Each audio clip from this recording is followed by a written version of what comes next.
Every house has a psychological boundary. The front door keeps the outside world at bay, but the basement stairs lead somewhere else entirely. It's a dead end, a concrete box beneath your feet, where your only escape is the exact path you use to get down. This diagram shows a framework we can call architectural descent. As you move deeper below ground level, your physical and psychological vulnerability increases. You lose natural light, you lose multiple exits, and you lose clear lines of sight. In a quiet suburban neighborhood, a 14-year-old home alone for the weekend heard a faint tapping. It sounded like a tree branch hitting the siding in the backyard, but the sound was migrating. It moved deliberately along the side of the house until it settled directly beneath the living room floor. The noise was coming from the unfinished basement. His immediate defense was to refuse to descend. He opened the basement door and stood at the top threshold, calling out into the darkness. The tapping stopped immediately. With the light switch at the bottom of the stairs, he was left blind. He cracked the door just enough to slide his phone through and recorded a video of the darkness with the flash on. Looking at the footage, he found a human silhouette standing directly underneath one of the basement windows. The intruder had used the basement window as an observation deck to watch the living space above. They never fully crossed the boundary into the main house, but before vanishing back out the window, they took the largest knife from the basement kitchenette. This top-down layout of a finished basement reveals the first level of descent. Modern amenities like couches and televisions look comfortable, but they inherently generate deep, dark blind spots in the adjacent, unfinished storage rooms.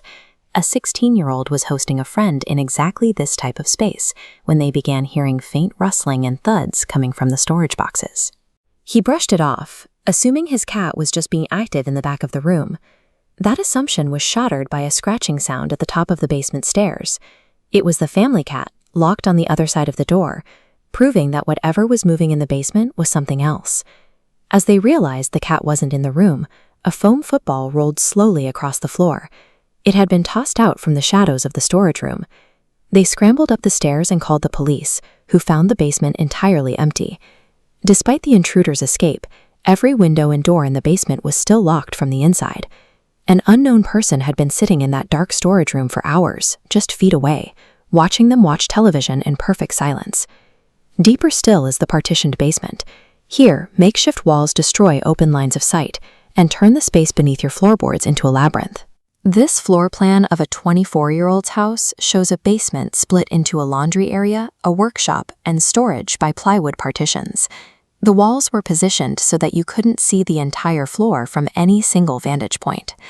While going downstairs to do laundry one night, the homeowner reached the bottom of the stairs and locked eyes with a filthy stranger crouching behind a folding table in the corner. The intruder didn't attack. He sprinted deeper into the maze of rooms. Moments later, the lights went out, plunging the basement into pitch black. Disoriented and unable to see his own hand, the homeowner began screaming to scare the intruder off. Instead, the man on the other side of the room began screaming back, louder and more aggressively. Navigating purely by touch, the homeowner felt a hand clamp onto his ankle as he reached the bottom step. He was dragged backward across the floor before he could kick himself free and scramble up the stairs. The intruder had claimed the basement as his own territory. He knew the layout of the maze well enough to move through it in the dark, and he knew exactly where to find the hidden light switch to trap the person who actually lived there. At the bottom of the architectural descent is the boiler room. Windowless and isolated, it is the furthest physical point from any exit. A 9-year-old boy spent his nights playing video games in a room like this, separated from his sleeping parents by the entire vertical height of the house. One night, the boiler room door creaked open. A ghostly, groaning voice began calling out from the darkness, mimicking the boy's mother. Thinking it was a prank, he walked to the doorway. As he peered into the darkness, he saw a silhouette that clearly didn't belong to his mother. He fled to the living room as his parents rushed down to slam the boiler room door shut. They later told him it was just a joke by a family friend, a lie designed to bury the incident. Years later, he discovered the intruder was actually a mentally unstable, estranged aunt. Whether his parents were secretly hiding her in the home's deepest corner, or she had embedded herself there without their knowledge, the truth remained hidden. The basement is a concrete box with only one exit.